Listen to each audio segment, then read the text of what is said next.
And hello everybody, welcome back to the channel. Before we do get into today's video, as always, make sure you do drop a like on this video and subscribe to the channel for more Celtic content. So I hope you guys are all well. We finally have a goalkeeper update. It feels like this is a situation that's needed to be sorted for some time now. We spoke recently about the lack of information around the goalkeeper position, the lack of news around the goalkeeper area being improved this transfer window. I mean, earlier on in the end of June, we were talking about Dubravka coming, but those reports have been very quiet.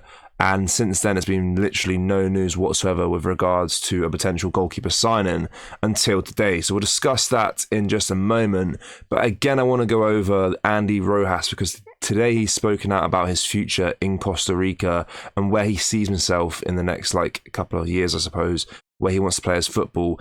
And it's kind of given Celtic a boost because where he wants to play is what Celtic can offer him. So it's definitely good news there for him. So we'll go over that quickly. So the talented young Costa Rican frontman Andy Rojas is one of several players to have been linked with a move to Celtic this summer. We spoke about this recently, of course.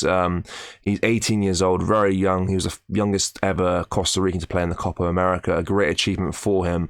Obviously highly rated over there. And he's been linked to a lot of clubs across Europe. And there's reports saying that he is got 2 offers from 2 different teams in Europe, one being from Portugal, but we're not too sure who the actual clubs are yet. And his current manager, Walter Santino, is desperate to keep him. And when recently asked about a move elsewhere, the youngster remained coy, but did admit his dream destination for a transfer.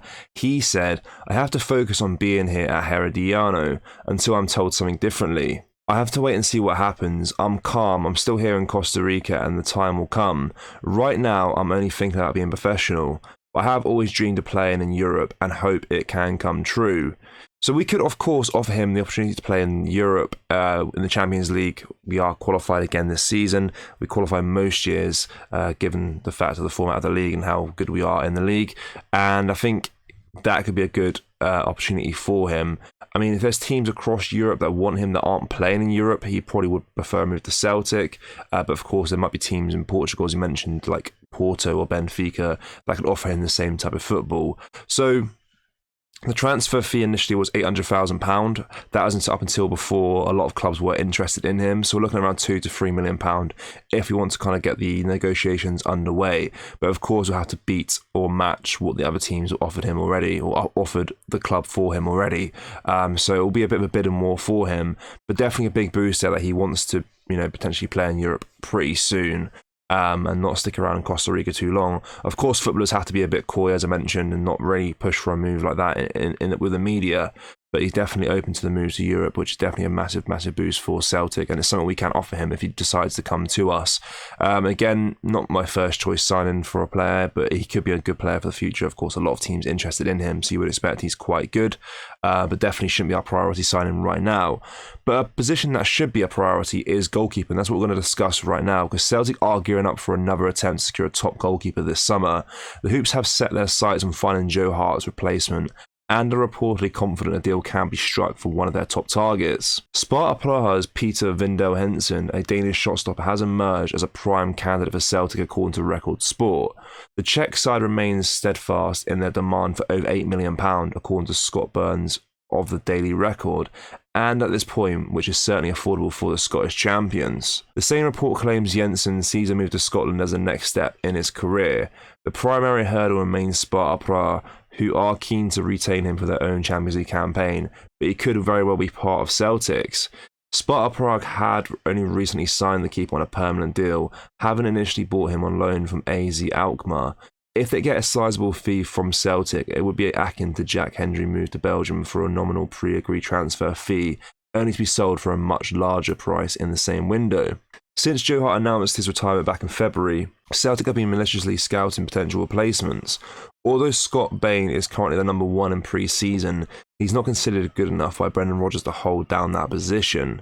Celtic really need to get a move on. They surely have to lay of the land when it comes to their goalkeeping targets, and they now must fill this vital position with less than a month to go until the beginning of the SPFL season. So, of course, our first game is against Kilmarnock on August the 4th, so we are under a month away till the start of the season. and that is concerning that there's still no goalkeeper in through the door. Now, this is good news that we have kind of identified Vindal Henson as maybe the long-term replacement to Joe Hart. But the question, I suppose, is he worth £8 million? Look, I don't know a lot about the keeper, but of course he's had a great season at Sparta Prague. That's why Celtic are interested in him. And, you know, we have the money there to spend, and you don't want to cheap out on such a vital position like a goalkeeper. You want to spend big on a good goalkeeper. He could be at the club for many years to come. He could be such an important signing for us, or that position is such an important signing for us. So you don't want to cheap out in that area of the park. So £8 million is more than reasonable for a player like him. He will come in, be a first choice goalkeeper for years to come, and you need to back him and put the money there and spend it on him, because there's no point in getting cheap goalkeepers that are crap, or older goalkeepers like Dubravka, who I'm actually a big fan of. I think he would be a good signing, but it depends what Celtic want to do. Do they want to have a keeper for a couple of years, like Dubravka would be, get him on the cheap, maybe 2-3 years the best out of him? Or do you invest a bit heavily in a player like Vindal Henson, who'll be here for a lot more years at the club? It all depends what the club actually want to do. But we know one thing's for sure: we can't rely on Scott Bain to be our number one this season. Otherwise, that will be a disaster.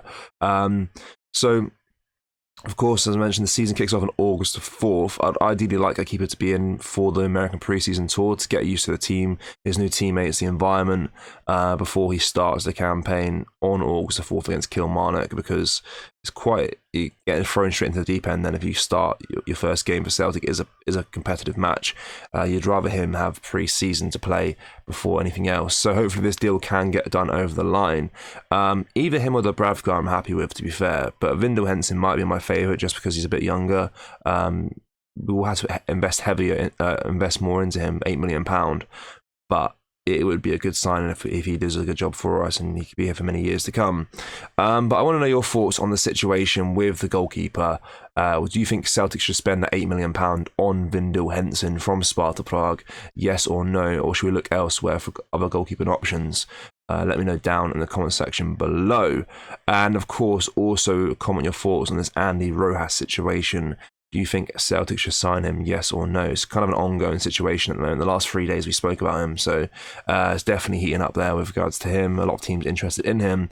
And as always, make sure you do drop a like on this video and subscribe to the channel for more Celtic content. Thank you. Take care. Bye-bye.